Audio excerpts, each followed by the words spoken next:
Well, it's continuing the bye-week blitz. People can always tell me that I'm negative, that I'm like this really angry person. I don't know what you're talking about. I love to talk nice, and I'm going to talk nice to my guest right now, Coach Sam Purcell, Mississippi State women's basketball. Looking forward to another great season from him, Coach. I'm going to ask you this. I got a couple of questions that I asked Chris Jans yesterday, but I want to get both of y'all's thoughts on them, and we'll start with this one. 10 years ago, year 3 for a coach was always the big year, right? At that point, you've been there for 3 seasons. You've built your program. You've recruited 3 classes. Most of the roster is yours. It's not the same way with roster construction anymore, but is it fair for fans to say a coach that's in year 3, we're going to have a higher expectation than we had in year 1 and year 2? No. Okay. I'm just being real. You just answered it. Yeah. I mean, it's crazy, right? That's why our hashtag this year is own it. You got to just own the chaos that's coming within college sports. But hopefully, as a head coach, you're building a program where kids don't want to leave. You're hoping that you have a fan base that's one of the top in the nation, that you have an environment that, you know what, you can't get this anywhere else across the country. And those are the factors that I look at when you're judging a program is who are we internally? Because some of this external stuff, you can't control. So that being said, you've got a roster, you got a team with a lot of new faces on it. And, basketball, so much more than football, in my opinion. Chemistry is so important. How do you feel about the chemistry of the group that you've got right now?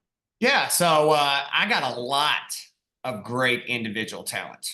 All right, you look at somebody like Anaya Russell, who was ESPN top 25. Destiny McFall, #1 junior college recruit in the country that we were able to get. All right, Jerkayla Jordan, we all know about Jerk. One of the best guards in the SEC, not only that in the SEC, but in the country. Debrisha Pope, 40% three-point shooter. But now we got to put it together, all right? And I'm telling all our fans, I've told my coaching staff, we got to fail fast, and we got to learn because we haven't been in the ringer. So every day in practice, I'm trying to put them in situations that they have to learn and grow from, so when the lights come on, we can come out ahead.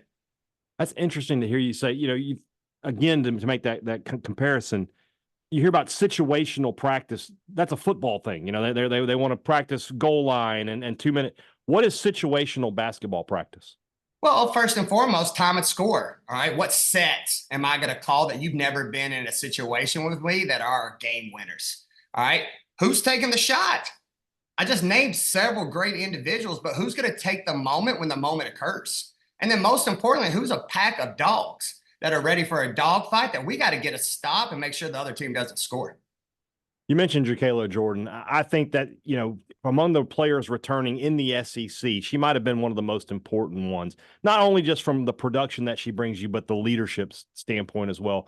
When you got the word that she was returning, what was that first reaction like? Ooh-wee. I was Tootsie rolling, whatever modern term in today's kids dance terminology. I try to do it as a 44-year-old man. Yeah. And it wasn't pretty. No, I think that part, I think me and Jans always talk about is what fans should value. Are your best players coming back? All right. If your best players are coming back, then you're doing something right. And those are things that you can control. For her not to leave in 2 years and be a part of my process is a statement.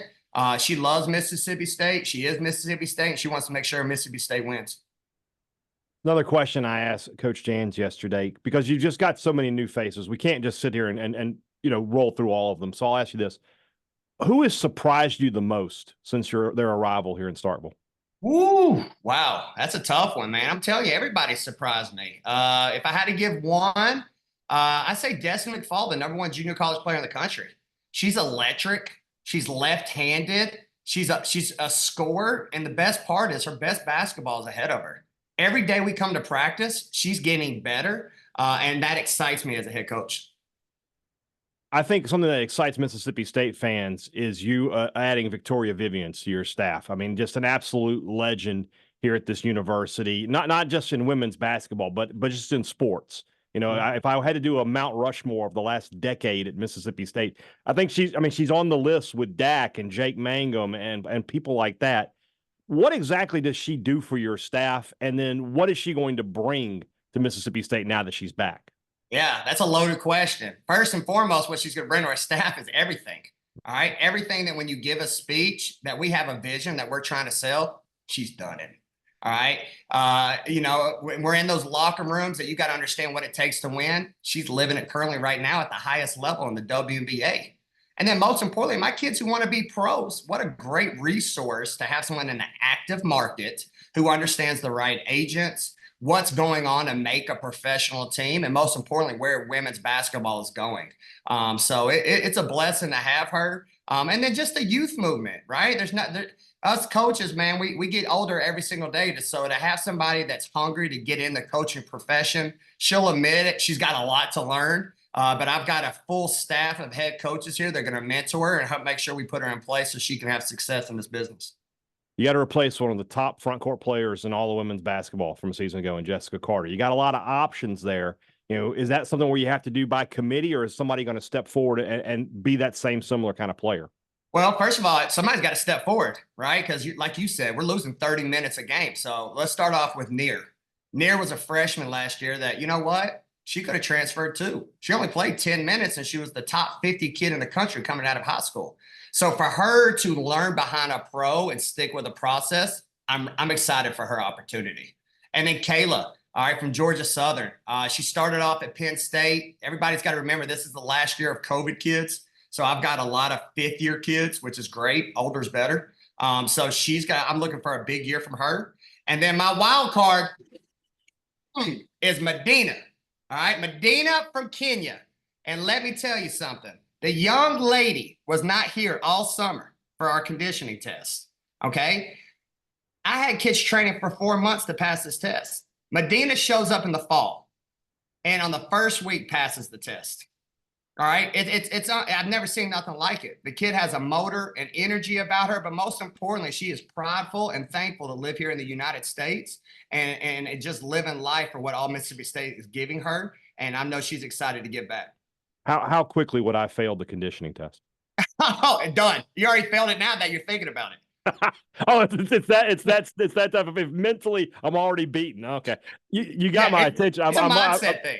I want to see Robbie take it. To be honest with you, I think he'd have a little better chance than maybe. Oh, he's definitely done. He's great at tweeting people, but you know what? He's not gonna be able to handle it if people tweet at him.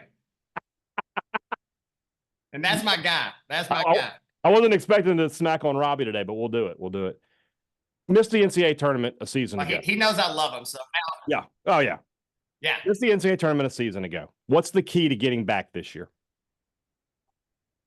Being Don't pissed. say more wins. Don't say more wins. Don't say it. Yeah. No, being pissed. I'm pissed. I hope I can say that on air. You can say it. It was a podcast. You can say whatever you want. Perfect. Yeah, I'm pissed. All right, we're one game short. We're third place in the SEC in the second week of February. And this is what I tell everybody. It's a bad loss. You play the bottom half. There is no bad teams in the SEC. The bad teams in the SEC have 2 to 3 McDonald's All-Americans. There's no other conference in the country like the SEC. But the problem was we didn't finish. And I look in the mirror. I lead this program. I got to make sure we get tough and we finish out what we started. We did it. But what I am proud about is when you had teams around the country that didn't play in postseason play and just went ahead and counted and quit, my kids didn't. My kids put on that uniform and we played in that WBIT. And not only did we play in it, we smacked people. We came out upset and beat Georgia Tech, who was a great team, who lost to 5 teams by 2 points or less in the top 25 by 40. Then we come and play a TCU team that's rise on the country. They were in the top 25 earlier and beat them at home, and then lost a heartbreaker at Penn State. So for us to, bow up and fight as dogs is what makes me excited for this year. I feel like from a basketball perspective this season, both from the men and the women, there's as much anticipation as I can remember. There've been some seasons where the men were good and the women weren't as good. There've been some seasons where the women were elite and the men weren't as good. But it really feels like this year, the anticipation for both programs is incredibly high. Do you feel that? And is there sort of a symbiotic relationship with, hey, when they're good and we're good? I mean, you got that doubleheader game in Tupelo, and that should be a huge crowd for both teams. Yeah, no, I'm glad you asked me this question. I tell people all the time, this place is special. And it's not to be, he's trying to be employee of the month. It's real. Me and Chris Jans, like you said, we got hired at the same time. So what a cool relationship, right? But then we have a mutual respect for each other like no other. And then I give Chris Jans a lot of credit. I say this every year. The way he values women's basketball and my young women, his players take on his personality. They're high-fiving us when we see each other in the hump. We're cheering each other on, like, hey, guys, when we go through each other's practice. And there's that cool behind-the-scene energy so that when games occur, we go to their games and they come to ours. So it's great to see us both having success, but we're each other's best, fans. And it's really cool to be a part of this environment. I'm looking forward to tip-off this season. Looking forward to watching your team compete. I think you're going to have another outstanding year here at Mississippi State. And always a pleasure to have you on. I don't drink coffee, so having you on gives me my little caffeine boost for the day. I'm good to go now. There you go. That's what I'm talking about, man. I appreciate you having me on, man. Let's do this again. Absolutely. Coach Sam Purcell, thanks so much, man. All right. Thank you.